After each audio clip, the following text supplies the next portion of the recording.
Hey everybody, welcome back to the Plays and Fades YouTube channel. I'm your host, Gordo Gambles, and welcome back to the full card breakdown. This time for UFC Nashville. We have ourselves some big boys going at it. 12 fights, all headlined by Derek Lewis and Texeira. Should be a really fun card. And again, 12 fights to talk about after a week off. You know, that feels good.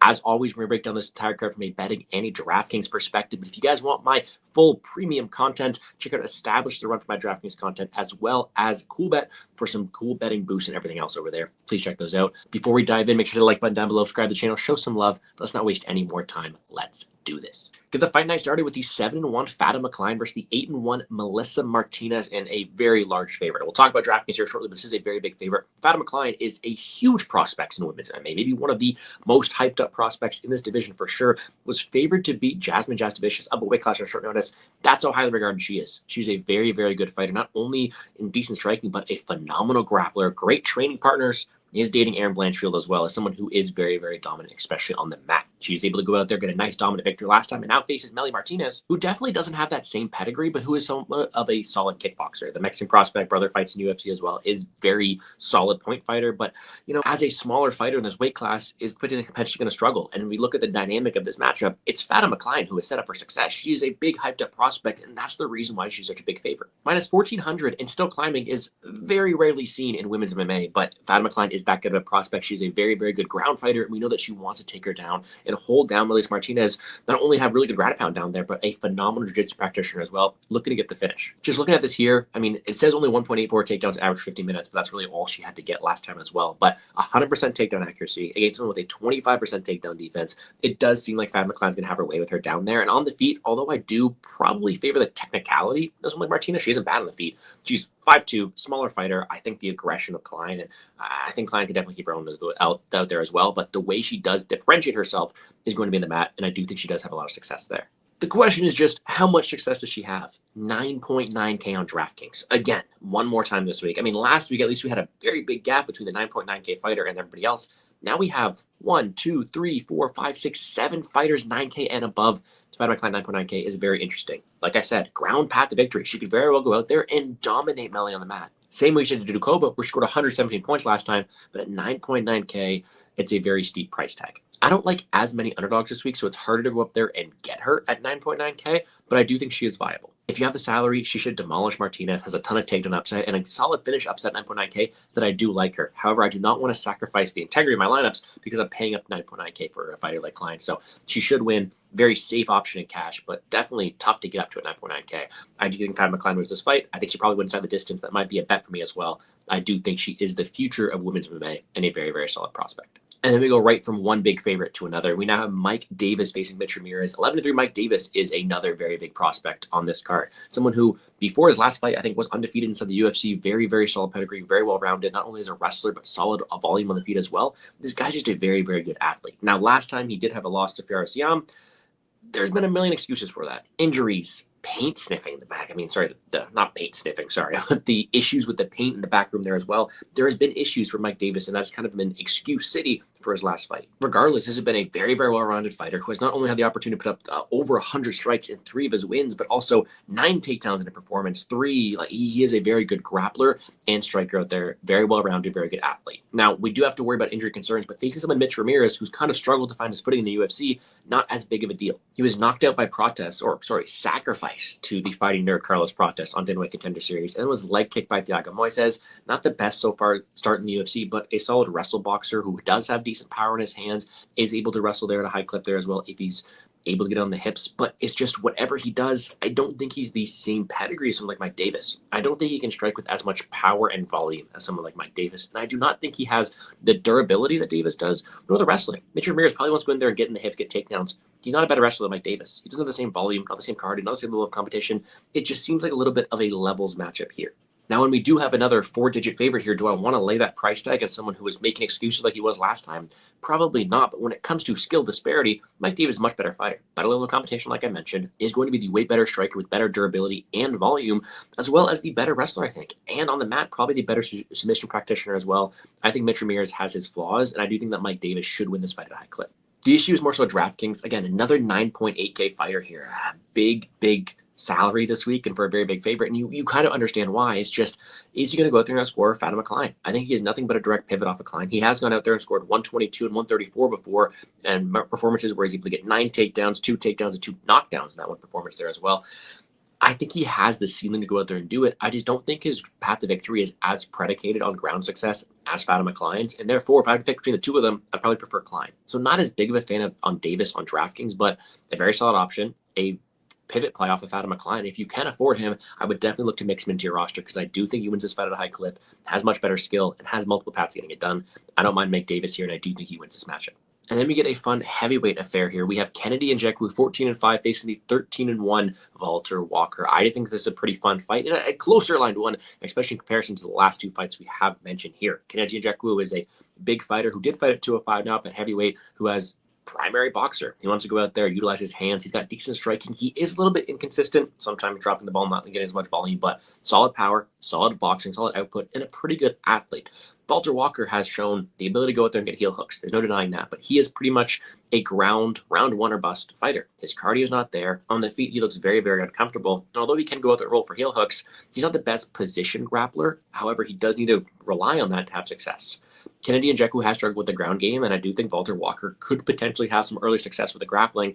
It's just very hard for me to see him sustain that over a large period of time. Because of that, I think Kennedy Njokuani can not only survive, but be the much better active striker on the feet, looking to threaten someone like Walter Walker. You add in the cardio concerns, Kennedy Njokuani has not only gone out there, fought 15 minutes, fought at a high pace, but fought against a much better level of competition that I do think he should win this fight, especially on the feet. Because of that, I am going to pick Kennedy Njokuani to get this one done, and I do think his striking should probably lead to a later finish in this matchup. Like I said, a lot closer line fight here, but still minus 200. That's probably right. Walter Walker can have some early takedown success, maybe threatening heel hooks, but I do think Kennedy Njokuani can hold his own. I do think he can go out there and take over the fight as the fight goes on and probably should win this matchup. With how expensive the salaries are this week, 8.8K is tough to get there for Njokuani. I do think he's had some solid performances, 111 against Breshke, 110 against Barnett, but I think he's more of a secondary option for me this week. I do think he'll by knockout, but it probably comes later. And when you get a matchup against Walker, Walker could probably win minutes early on and eliminate some of that upside for Njokuani. I do think he has some knockout upside, but again, not really going out there and forcing him into my lineups, more of a secondary option. I also don't mind Walker, 7.4K. If he wins, it's going to be oriented on ground success, and I do think he has a path. Then again, I picked against him, and I picked him to get knocked out, so I'm not relying on him to win at a high clip. He is another tournament option for me down low. I don't mind his upside, but definitely not a safe play for sure. And yet another large WMMA favorite here. We have the 11-1 Eduardo Moura versus the 16-6 Lauren Murphy, and it's kind of funny because this one, Eduardo Moura coming off some questionable losses and weight misses, facing a former title challenger, Lauren Murphy. Just Moura is just a minus 675 favorite. Let's not deny it. But Moura is going to be that young and up-and-coming prospect. She is a very, very, very good offensive wrestler. She works with Jelton Almeida, very good at taking people down and implementing her wheel from top position. She is very, very physically imposing, wants to get those takedowns, and has had a lot of success from top position. Their striking still has some concerns. So does her cardio, but she is pretty durable and will force a lot to get into those grappling exchanges.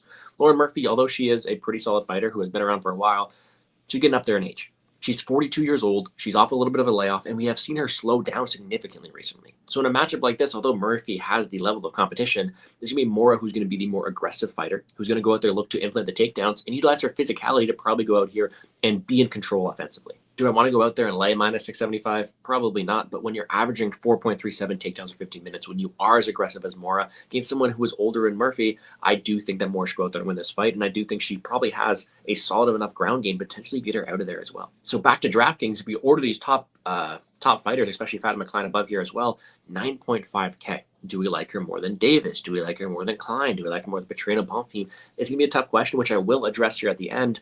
But I do think Moura's path to victory is grappling oriented, and that, for that reason, I do think has some solid indication to play her. Scored 127 points in her debut, and now against an aging fighter, I do think that Moura can go out there and look to force takedowns. I do not mind her at 9.5K, and I think I like her more than everybody else below her in this price range. So give me Eduardo Moura on DraftKings if you can get up to get to her. I prefer Kline straight up, but if you cannot get to 9.9K, I don't mind Moura, and we'll compare it to Petrino here shortly. I do think Moura gets it done. And then we have the closest line fight in the card here. We have the 21-7 Jake Matthews versus the 25-10 Chidi Njokuani. Let me just say right off the bat, a battle of two very inconsistent fighters here. Jake Matthews has been in the UFC for a while. He is probably the epitome of inconsistency. Sometimes he goes out there, looks phenomenal. Other times kind of struggles with volume and durability. Who knows? But he is a pretty solid fighter, pretty well-rounded, who can go out there and wrestle, and who has pretty solid boxing in his own ways. He can be rocked. He's a little shorter for this division, especially compared to Njokuani, but he is an all-around, pretty well-rounded fighter. Njokuani is someone who is very, very good offensively. He is a threat. He is big, he is long for this division, 80-inch reach, and he's very dangerous. But aside from that early upside, that finish upside, when things don't go his way, he is someone who crumbles. He has been finished in plenty of his victories. He can be taken down. He can be knocked out as well on the feet. He does have his flaws. But what he is very, very dangerous offensively, and that's kind of what his path is built towards. He is an offense-first type of fighter. In a matchup like this, I understand why Chidi is favored. He is 4 inches taller, 7 inches more of reach, and he is more offensively minded. I wouldn't really be that surprised if he went out there and knocked out Jake Matthews, but I'm actually going to pay against him. I'm going to take the dog here in Jake Matthews, not only because I'm struggling to pick underdogs on this card, but I just think he's more defensively sound. I think he's got better 15-minute cardio to work with, and I do think he has more minute-winning ability, not only with volume on the feet, but with a potential ground game to take there as well. I do think he can implement the wrestling. I do trust his resiliency more in this matchup here as well, and I do think the longer this fight goes, the more it probably favors him here. Now, they are both very inconsistent. This is not a high-confidence play, but I do not mind Jake Matthews in the spot here. In a fight that is minus 50 to go the distance, it doesn't really make sense that Jake Matthews is the underdog, but still, I do think if this fight does go 15 minutes, but he is favored to do so, he doesn't look plus 140, and that's really what I'm going to keep it to, so give me Jake Matthews. DraftKings-wise, I picked Matthews, but Chidi might have more upside just because he is 8.2K, and $200 difference with a lot more finish upside, in my opinion. 98, 100 is the last 2 wins. I guess that's not fantastic, but still someone who does have first-round finish upside over someone who's tough like Matthews early on. Matthews, I picked him to win, so he does have some viability, but has not eclipsed 100 points his last 10 fights, or almost ever. So he is someone who is a bit tougher to rely on at 8K. Give me Jake Matthews to win, but more so interested in the upside of Chidi at 8.2K on DraftKings.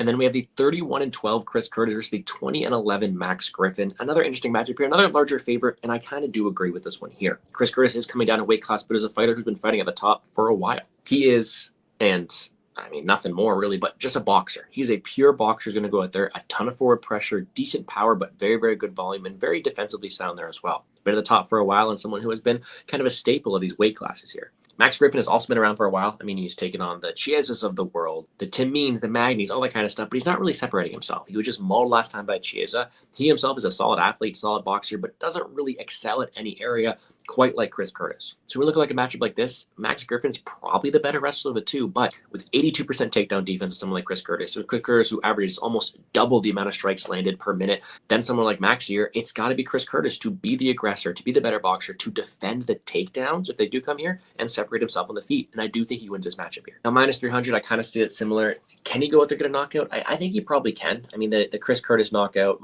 plus 300, I guess that's viable, but truly this is a matchup that I do think he probably could extend. And although Curtis should win, I'm not really sure which way he's going to do it by. For that reason, at 9.1K, he's probably my least favorite fighter in this top range. I mean, he scored 108 against Hawes there, but still a guy who I think when you're in a realm with Bonfim with the finish upside, the wrestling upside of Moura, the power of Petrino, Mike Davis, Fatima Kline, Texeira, this is a really low to top range. And we look at everybody else. Chris Curtis has no grappling upside. He is really reliant on a round 1 KO, and Griffin is pretty durable. So if Curtis gets a round 2, round 3 KO, it's not going to be enough to compete with the very big, high upside fighters, the people around him. So I do not like Chris Curtis here, and I don't see Griffin winning. So for me, this is a fight that I'm not really getting too much on DraftKings. Pass, but I do think Curtis should win this at a high clip. And then we have a very interesting matchup here, the 6-3 junior Tafa versus the 10-5 Tokkos.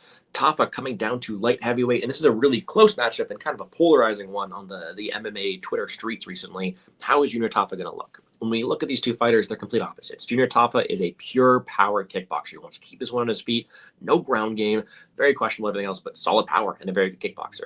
Tokkos, not much striking, decent heart, decent determination, but he wants to get this fight down to the ground. That's where he's going to succeed and win fights. Now, I don't think either guy is going to be competing for a belt anytime soon. Do not get me wrong, but I do think the fighters with different levels. I think Junior Tafa can go out there and he can beat the bottom of the barrel guys. He is pretty solid. As long as the fight is standing, he is a true power threat. Whereas Tokkos, he is kind of the bottom of the barrel guy. Absorbing 5 strikes per minute. Yes, going out there and landing 2.65 takedowns 15 minutes, but a guy who is 0-3 under the UFC name, this is kind of hit or miss for him. And in a matchup like this, where it is striker versus grappler, I typically go with my wrestlers. I just do not like what I see from the entries of someone like Tokkos, and I'm just not as sold on him being able to compete in the feet. I mean, he's been knocked out in a spot, showed great heart against Sterling, but on the feet, I do think Tafa is going to be the much more powerful guy. The guy's going to be able to make his read. It's someone who knows that takedowns are coming. So I think this fight is really close. I do not fault anybody for taking a shot on someone like Tokkos this week, but I am going to have to go with Tafa. I think he's able to separate himself on the feet, land the big shots, just has much more finish upside. If Tokkos gets the back, gets the ground game, he can probably just maul Tafa, who has no ground game. But with the amount of weight loss you got for someone like Tafa, hopefully he's implementing some ground game training as well. And I do think he should probably favor this matchup with more finish upside. Minus 170, ooh, that's kind of wide. I do think this fight does end inside the distance, so I more so agree with the minus 600 fight ends. But I do think Tafa has more finish upside. I do think he's more KO early upside guy, and I do think I have to pick him to win here. On DraftKings, again, another fight that is in the mid-range. Tafa, round one finish upside. 98 and 103 in his 2 wins. He could do well at 8.6K, but I'd rather have Njokuani. I'd rather have someone like a Steve Garcia, maybe we'll talk about later, Njokuani. He is so round one or bust that is very dangerous, but he does have a lot of upside in his win. His win is going to be a first round finish. That's kind of his path to victory. So GBP tournament play, don't love him, but don't mind him. Tokkos, actually, I don't mind his underdog. Because the way the salaries work, you need underdogs at 7.6K. I think he has a much better chance to win than everybody below him, and it's going to come with a grappling path to victory. So this is kind of like the cheaty Jake Matthews fight. I'm picking Tafa, but I do think that the other guy, Tokkos here, probably has more tournament upside. Give me someone like Tokkos on DraftKings. Really interesting fight. Not much confidence, but I did pick Tafa. Now, on to the main card. We have the 11-2 Vitor Petrino coming up to heavyweight to face the 13-6 Austin Lane. Now, Vitor Petrino is someone who was on a solid run at light heavyweight, coming up back-to-back losses, but a very, very dangerous fighter. He does have a solid ground game, averaging 3.24 takedowns 15 minutes, but it's his power, it's his athleticism, and his well-roundedness and strength that really set him apart here. He comes up to face Austin Lane, and Austin Lane's a big guy, 6'6", but I'm not the biggest fan of his game. His durability is not there. He himself is probably a wrestler first type of fighter, but he is there to be hit. He struggles defensively on the feet, and even on the ground game, he's not like he is some ace down there as well. He more so has utilized his physicality against weaker grapplers. So in a matchup like this, I do think not only Petrino is going to have more finishing upside on the feet, way more power, better striking, but he's a better athlete. He's the better grappler. He probably has more opportunities to dominate on the mat than someone like Austin Lane. Although Austin Lane is 6'6", a big dude, Vitor Petrino is better technically, and Vitor Petrino is going to have a lot of upside on the feet, and it should be Vitor Petrino's fight to lose. He looks pretty good here coming up weight class, so minus 700, I think Petrino's just headed towards better things, whereas this might be Lane's last one. Lane's been kind of fed to the wolves, so Petrino should win this fight, should come into the distance. I do think he has probably some grappling equity, but more times than not, he's just going to land that big shot and put Lane's lights out again here, which is kind of sad to see. DraftKings-wise, 9.6. He has a lot more finish upside than someone like Eduardo Moura, but he doesn't have the same grappling upside, so where does he fall in? I think tournament-wise, I like him more than Moura and Davis, but I do think when it comes to cash games, he's definitely not as safe because there is more opportunities of him busting and not reaching the top salary than someone like a Moura or a Davis here. So for that reason, I don't mind Petrino in tournaments, 9.6K, a ton of upside. I'll definitely like more than Chris Curtis, who we talked about.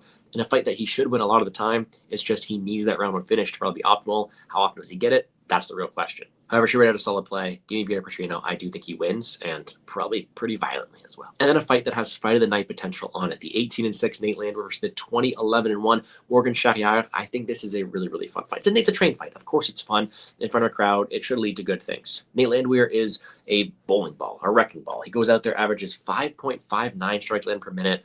He's going to go out there and he's going to swing and bang. He's an entertainment-based fighter, not the best technically, but will pressure you, look to break you, and just is durable enough to do that over a large sample size. Morgan Charriere is a bit different. He also has solid volume, not as much, of course, but a guy who is more technically sound. He's able to compete in and out on the outside. He is going to be a better technical striker than someone like Nate Landwehr here. And he's someone who probably prefers to fight in a slower paced fight. He himself can go out there and wrestle, averages 1.91 takedown every 15 minutes, but a guy who has historically been known for fighting on close margins. He has lost plenty of close split decisions before in this past, and him fighting close against a fan favorite like Nate Landwehr definitely does not bode too well. The better technical fighter, it's Morgan Charriere. He should go out there and land and be able to counter someone like Nate Landwehr, but he's not known for his power either. So if he doesn't get him out of there, can he separate himself enough in either the grappling or the technical striking to win the fight? That is where the question comes down to. I've been struggling with this one. I do think that if we had to sit here, gun to my head, who would I pick? It probably would be Charriere. If my life depended on it, it would probably be Charriere because he is the better technical striker. But the way the line is right now, especially when we're looking at a pretty big favorite here, at plus 230, I'm going to pick Nate Landwehr. Like I said, I do not think Charriere can separate himself enough in the grappling or the big offensive moment-winning shots to beat Landwehr on the scorecards. I don't think he can knock him out. So can he match his pace? Maybe. And although he's better technically, the offense, the pressure, the optics that Landwehr brings can probably lead to another questionable split decision for someone like Charriere to lose. So I'm going to pick Nate Landwehr as a dog here.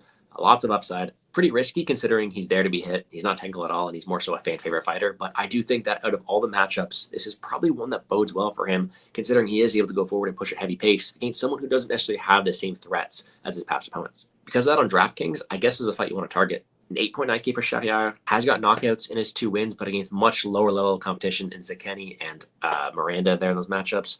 In those close split decisions, if he would have beat Mariscal, that would have been 76 points. That's not that good. I don't think he's knocking out someone like Landwehr more often than Texeira is knocking him out, or Kennedy Njokuani or Junior Tafa. And without as much volume or stuff like that, I can't back him at 8.9K. I don't think he's the same finish upside. I don't think he's the same knockout upside. I prefer the other people around him, and I'm not getting to shout out as much. Instead, Landwehr, 7.3K. I love him. Like I said, I picked him to win. He's got volume. He's got pace. And I mean, he scored 115, 102, and 104 in his last 3 wins. Give me an 8 the train on DraftKings, and I do think it allows you to build some solid lineups. And then we have a really fun one here, the 23-9 Calvin Kattar versus the 17-5 Steve Garcia. This one should be fireworks. Steve Garcia, like it says right there, 5 minutes of average fight time. He is a KO specialist. He's been on an absolute tear recently, a ton of power, with all of his last 7 fights ending in knockout in the first 2 rounds. Like, this guy is just an absolute fireball. He's going out there throwing caution to the wind and just throwing Hail Marys, and he does have a ton of power in his shots. Conversely, he is also there to be hit. We have seen him drop before, and although he is really fun offensively, I do have questions about, when he's able to fight resiliency, right? He was knocked out by Mahashate, dropped a couple times by Ontiveros, so there are questions about him there. He faced a guy, Calvin Kattar, who, this fight was like 2-3 years ago. Calvin Kattar would be minus 300 in this matchup here, but he is an older fighter, been at the top of the division for a while. He himself has lost a bit recently as well. I thought he beat Emmett, but, hurting himself against Allen and then being dominated by Sterling, outclassed by someone like Zalal. The ground game's a question for him. Where he is at this point of his career, his age is a question for him as well. And I do think there are definitely some things to be answered about someone like Calvin Kattar. If we get a matchup like this, someone like Steve Garcia is going to go out there and swing and bang. And in a pure striking matchup, I'm going to favor Calvin Kattar. Not only Calvin Kattar, the better proven boxer, he is someone who's the better proven durability. He gets a better level of competition. I think he probably should win here. Now, how often do I see Steve Garcia going out there and land the big knockout shot? Not too often. I'd be kind of sad if he did. But I do think that more times than not, the better minute winner is someone like Calvin Kattar, and I think he can probably stifle the offense of someone like Steve Garcia early. Add in the durability factor, I am picking Calvin Kattar to win this matchup here. Another underdog. Can Steve Garcia go out there and land takedowns? Average 1.17, 40% takedown average speed. I guess he can. I don't really rely on it too. I think it's going to be a fun striking affair. One that I am picking someone like Calvin Kattar to win. Should be a fun matchup. And one where I'm picking the plus 100 underdog. Very closely lined. I do think he can get this one done. Again, it's a Steve Garcia fight, and those have scored very, very well. In his last wins, he scored 110, 107, 95, 93, 132, 116. That can score very, very well. I think he's going to have a harder time finishing someone like Calvin Kattar, so maybe not as interested in him at 8.4K. Let's look at Calvin Kattar. He himself hasn't scored great. I mean, he scored 121 against Chikadze. That's 5 rounds. 101 against Stevens there. I think he needs a finish. And we've seen Steve Garcia be knocked down and knocked out before. So I think Calvin Kattar's a solid high upside underdog. Kattar, Tokkos, and Walker are all guys who I think have high upside in wins. I think he probably wins more than the other 2 combined, but still doesn't have the same grappling upside, is really KO1 or KO2 dependent. I think he can do it, but a bit riskier of a click. However, I think it should be a fun fight. Give me Calvin Kattar to get this one done. And then the co-main event, the 17-8-1 Stephen Thompson, 17-1 Gabriel Bonfim, the young buck versus the old vet here in Stephen Thompson. This is just tough because Stephen Thompson has been knocked out. He's been controlled the mat. It's tough, and he's facing a really dangerous fighter here in Gabriel Bonfim who's got phenomenal chokes, phenomenal power in his hand there as well, and is going to put on a pretty dangerous performance for our beloved Wonderboy Thompson. However, we look at this matchup like this, I do think that line is wide. We'll talk about it here shortly, but Gabriel Bonfim is a large favorite. And am I picking him? Yes. He's younger. He's got more athleticism, more finish upside. But Stephen Thompson, to win this fight by decision, it's got to be up there. Because Stephen Thompson is somebody who I do think is the better minute winner. That's someone like Gabriel Bonfim, the more proven level of competition, the better cardio. And, I mean, Gabriel Bonfim, who's a very dangerous fighter, is a guillotine guy. He's someone who's working on those front chokes. Stephen Thompson's going to keep this one at range. He's going to dictate this range. Can Stephen Thompson be hit, be clipped?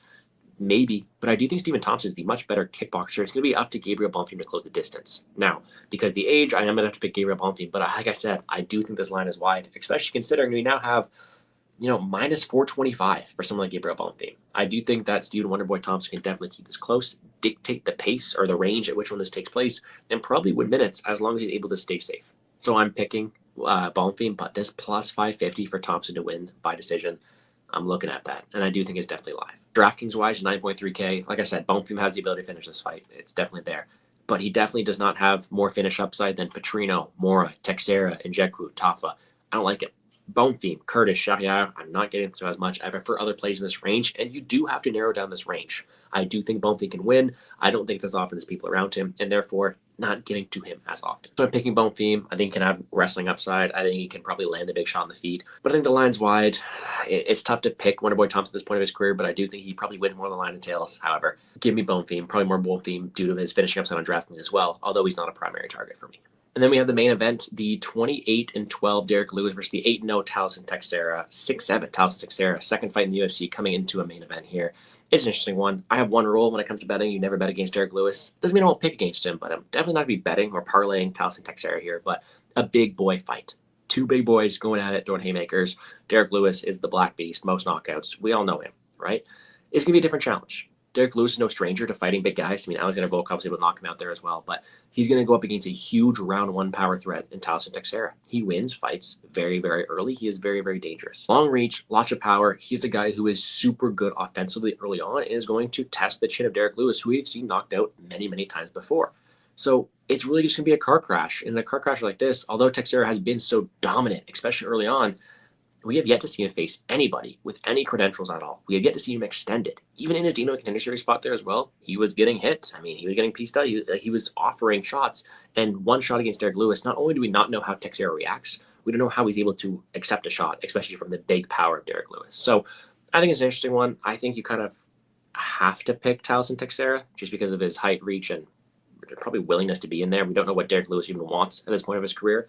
But man, Derek Lewis has way more of a shot in his line and tails, and I think he is a kind of a Hail Mary in play on this slate. Plus 225 to win, plus 275 by knockout. I might get there. Derek Lewis probably has more chance to win in this line and tails. It's a heavyweight slot. Like, we don't know anything about this Tafa Texeira guy, so it's either going to be a knockout of some sort. Can Derek Lewis exchange? He definitely can. It's just, can he survive the early onslaught of someone like Tafa Texeira? Who knows? It should be a fun fight. Should inside the distance. Minus 900 to do so. Minus 1400 on Bovada. This fight should end. I guess I'm going to pick Texeira, but I think the line is wide. At this line, I'm very close to picking Lewis to win, as dumb as that may sound. However, because of this is the fight I want on DraftKings. 9K for something like Tafa Texeira, but let's look at something like Derek Lewis. 7.2K. Scored 88, 133, 105, 108 in his last 4 wins. I think if he wins, he's going to come with a knockout. He's my tournament punt play, and I think he's going to be pretty high owned for that reason. This fight as a whole is one you want. Tafa Texeira had one fight inside the UFC, scored 128 points. We know he's going to go out there, look for a finish early. This fight should finish. I want this fight on DraftKings. Enough said. Give me Texeira to win if I had to, but definitely a dog shot on Lewis on the table. All right, everybody, that is going to do it for me here on the Plays and Fades YouTube channel. And quickly running through my quick picks, we're taking Tafa Texeira, Gabriel Bonfim, Calvin Kattar, Nate Landwehr, Vitor Petrino, Junior Tafa, Chris Curtis, Jake Matthews, Eduardo Moura, Kennedy Njokuani, Mike Davis, and Fatima Kline. Betting-wise, nothing really posted yet. Make sure to check me out on Twitter at GamblesGordo. I might get to a Derek Lewis, maybe to a Fatima Kline to the distance, probably to a Calvin Kattar money line of bet there as well. But make sure to check me out on Twitter at GamblesGordo to see my full slate of bets. But DraftKings, how do we feel about DraftKings? This is a tough one here. So we look at it here this way. We have a big, top, expensive top range. Like I said, I don't like Bonfim that much, don't like Curtis, don't like Charriere. If you can afford Kline, that's someone you have to really see at the end. So we talk about underdogs we liked. Well, Walker, Tokkos, Kattar all have high upside win in their wins. But you probably need someone cheaper if you want to target that top range. It's a punt play. I picked Nate Landwehr and Derek Lewis. Those are probably the two underdogs will probably be invested the most. I picked Landwehr to win due to his pace, and I think Lewis wins more line and tails. When he does, is going to come by knockout. So that allows you to have 8.9K salary left average. If you play someone like Kline, that drops all the way to 8.5. You're going to need another underdog, probably one of those Hail Mary types of things. Say, for instance, we take that Calvin Kattar at 7.8K, 8.9, you're now kind of balancing the line of a, let's see, Tafa and a Curtis. I don't like that too much, right? So if you're going to be playing this, I'd probably go down from Kline. I really like Eduardo Moura this week. I think she could be viable. And then you're definitely able to play around with some solid builds this way as well, especially if you go towards, say, a Tafa here that allows you to get Petrino. Lines like this are kind of the way to go. If you can afford Kline, I don't mind that there as well. But definitely a really fun drafting slate. And hopefully what I said was able to help you out this week. That is going to do it for me here on the Plays and Fades YouTube channel. Make sure to like button down below, subscribe to the channel. Check out Established Run and CoolBet to sponsor the show. I appreciate you all very much for checking it out. I wish you all the best of luck in all your DraftKings and betting endeavors, guys. And let's make some money.